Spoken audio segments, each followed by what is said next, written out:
Aim for all three messages in every single answer. Let me say that again. I want you to aim for all three message points in every one of your answers. Yeah. Some of you are going, wait a minute. I didn't hear that right. I think what TJ said was I should aim for one message in each answer and over the course of the interview, hit all three message points a couple of times. That must have been what TJ said, right? No, that's not what I'm saying. What I'm saying is the best practice to increase the odds of you getting the messages you want into the final story.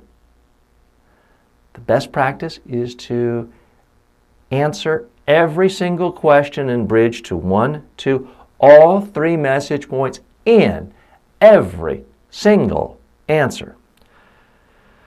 So how do you do that without sounding insane? The key is you're not doing it in a memorized way. It's not word for word the same. It's not the same order.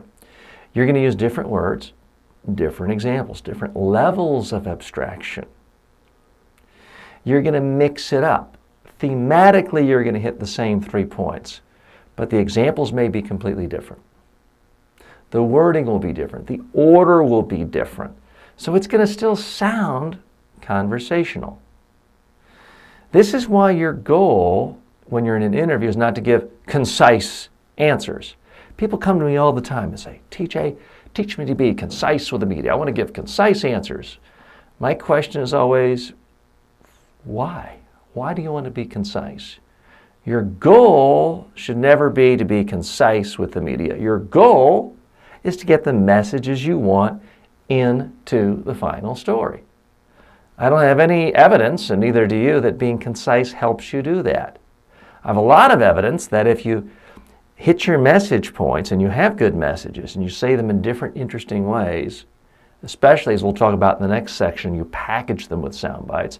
I have a lot of evidence that that creates dramatic results of you getting exactly what you want. This is hard to do. It feels awkward. Again, relative. It's not hard to do like all of a sudden becoming a world-class violinist or dunking a basketball. Those are hard things to do.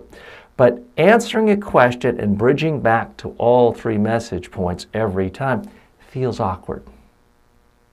You want to think, oh my gosh, how can I do this? They're going to laugh at me. It feels weird, but it's not if you do it well. Again, for you, it seems obvious you know what you're doing. To the reporter who's trying to figure out quickly, in the midst of perhaps doing 10 other stories, how can I get the information that's most interesting to my readers, viewers, listeners on this story? It can be very helpful if you came up with good messages and you're fleshing it out in different ways. Quite often they'll want to ask follow-up questions about one of your message points, even though it's the fourth time you've said it. It's the first time it really resonated with the reporter and made them think about it. So they're now going deeper into one of your message points. Let me stress, this is not public speaking class today. I teach people public speaking. In fact, some of you have been in my public speaking master class, 550 lectures just like this one, longest one on this platform.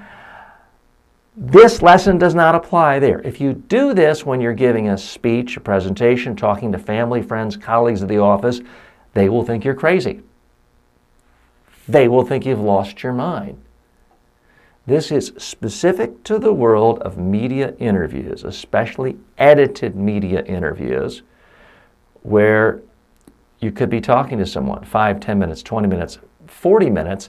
If you only get a couple of sound bites pulled out, well, then you're not repeating yourself because the people who really matter, the audience, aren't seeing the other times you said it. Here's the thing, even to a reporter who's hearing the whole conversation, remember, when a reporter is talking to you, they may have a phone like this, they're typing, their editor, their boss is yelling at them, other text messages are coming. They have distractions. So when you hit certain themes again and again, it's not necessarily annoying or obnoxious to them. Now, this doesn't work if you have bad messages.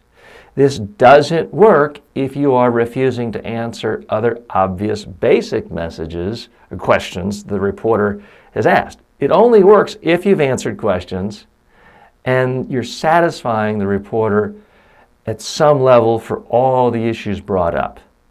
But if you do that, going back again and again, hitting all three messages every time, it increases the odds that you get what you want. Because if you have 20 questions in the interview and you've said all three messages 20 times, at the end of the interview, the reporter looks around a stack of messages and notes, and they're all your messages. There's only a total of about 3 or 4 messages there.